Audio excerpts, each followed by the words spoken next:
G'day everyone and welcome to Inside Rugby with Mark. This is the Monday show. It's great to have you all here. If you're new to the channel, my name is Mark. I'm a retired Kiwi bloke. I'm a huge rugby fan and I'm living here in what is today a very wet and windy Cancun in Mexico. Yes, we're waiting for our next hurricane to come through. Tomorrow Milton is going to pay us a visit. So everybody's getting ready for that here on the Yucatan Peninsula today. Now in today's show, I thought we'd talk about something just a little bit different, and it's about the depth of teams across the international test arena. There's been a lot of talk about how important the depth is and how much depth South Africa has in particular in their team. Well, I'm going to give you my opinion on that one today, so let's get into the show.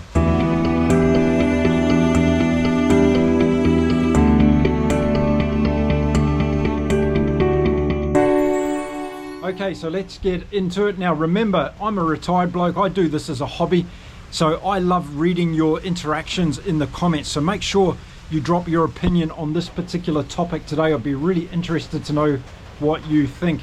So since last year's Rugby World Cup, just about everything I've read or watched online has to do with South Africa's depth of their squad and all the enormous depth of talent that Rassie has to choose from now in the South African system. And it's got me thinking a little bit, how important is this and does it really make a big difference? And I'm going to play the devil's advocate today, and I know it's going to stir a lot of you up, so I'm looking forward to the comments, but I don't believe that it's important as what a lot of people are making it out to be.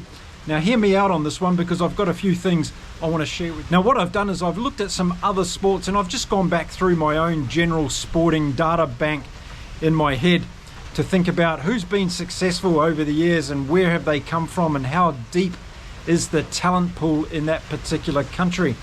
And if we start off with cricket, we can have a look at India. And of course, India has more cricket players per capita than any other country in the world by a long shot. And there's a huge amount of fan base as well.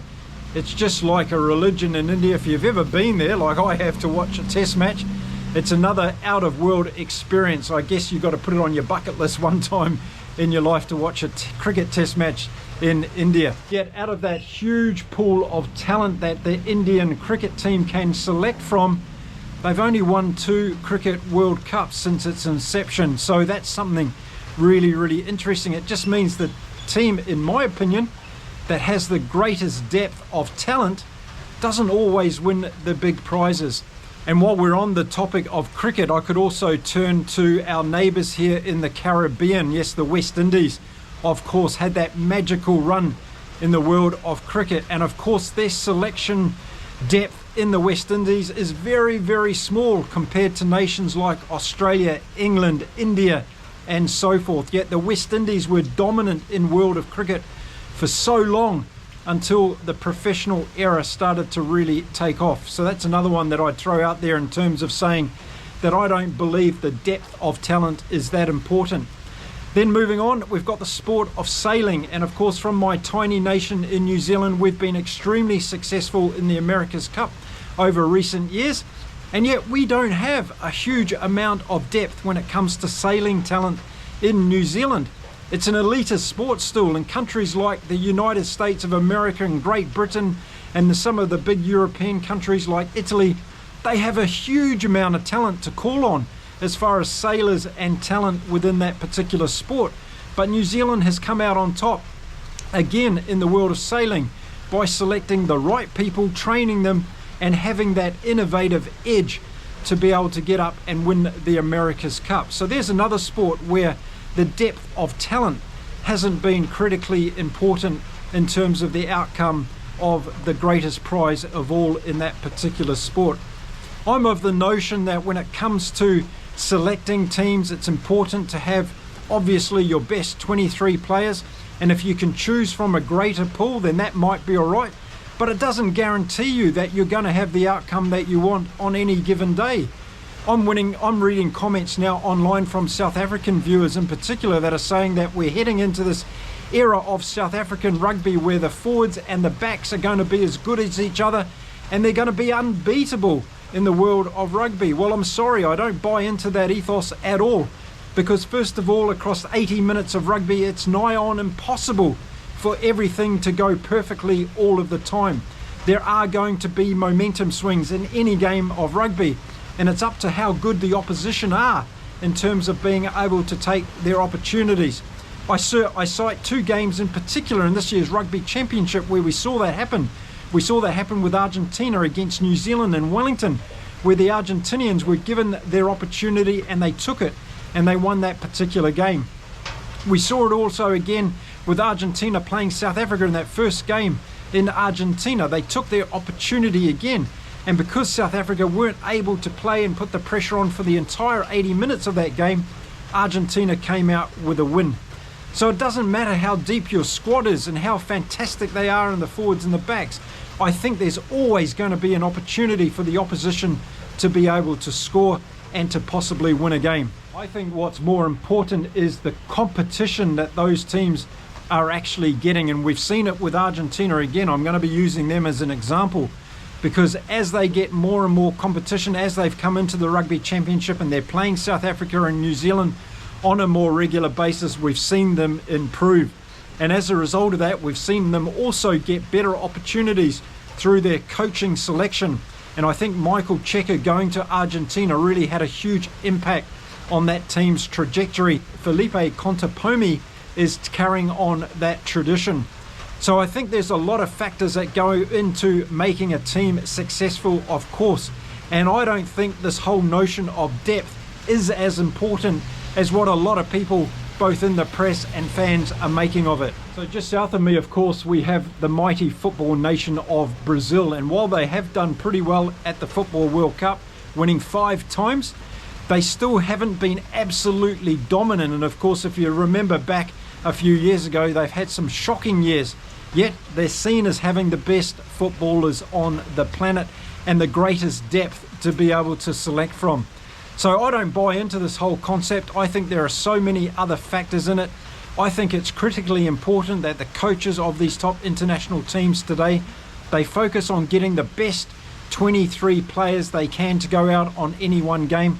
They make sure that those players are coached to a very high level, and they make sure those players have the passion and the determination that's required to win at the top of this particular professional sport.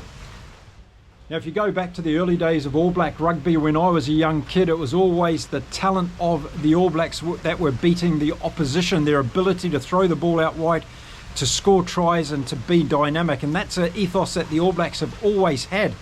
And the talent pool that the All Blacks have to select from every year is far less than what we see in South Africa and England as examples. Yet the All Blacks keep churning out brilliant rugby teams year after year. Okay, we're not number 1 in the world at the moment. We don't have the Rugby World Cup, but we're beating on the door again, and we're only 1 score away from beating South Africa in both of those games in the Rugby Championship this year. So that's not about depth of selection. It's about getting the right players, having the talent within the system. That's really important. Now let's look at a country like Fiji. I would love to see what a coach like Rassie could do, or Andy Farrell could do with the Fiji national team. They haven't got a huge depth of talent, but what they have got is amazing athletical ability. And I'm sure by having a fantastic coach go in there and put the structures into their system, we could see an absolutely brilliant Fiji rugby team. And then we can look at nations like Portugal and Georgia, who we all love, of course, because they're playing fantastic rugby. Their depth of selection in those countries is very, very small. And a lot of people would say, well, they're punching above their weight. They're playing very, very well. And of course, both of those teams ignited us during the Rugby World Cup last year. So you can only imagine if they got more proficient coaching, better structure, then those countries are going to be a force to be reckoned with. And it's not because they've got hundreds and thousands of players to choose from within their rugby system. It's because the systems have to be good, the coaching has to be good, and the infrastructure has to be good for those players to be able to perform, I believe, on a world stage. So what do you think? Let me know in the comments whether or not you're on my side or not with this one. I don't think it's as critically as important to have the amount of depth that a lot of people are making out, particularly within the South African team. I think other nations are going to come along and beat South Africa. They're not going to have as many players to be able to choose from. They're not going to have the depth of talent that South Africa's got to choose from. But as sure as they can put a game plan together and that those 23 players on the field are coached well and they're able to execute that plan, then yes, on any given day they could beat the South African team. So there we go, that's the Monday show here on Inside Rugby with Mark. Now the All Blacks squad to tour the North has just been released in the last few hours. I'm going to give you my views on that tomorrow, so stick around for that. We'll see if there's any surprise selections. And the ones that have got into this squad, how many games are they actually going to get on this Northern tour? That's something else we'll talk about in tomorrow's video, so make sure you come back from that. Now, if you're liking what I'm doing here in terms of my content on Inside Rugby with Mark, don't forget to hit the subscribe button, give this video a like and a thumbs up, and don't forget to leave your comments. All those things help me on my YouTube journey. I'll see you all again tomorrow. Until then, stay safe, stay dry, and look after each other. Keep enjoying your rugby no matter where you are in the world. And until tomorrow, it's adios from beautiful Cancun in Mexico. Bye for now.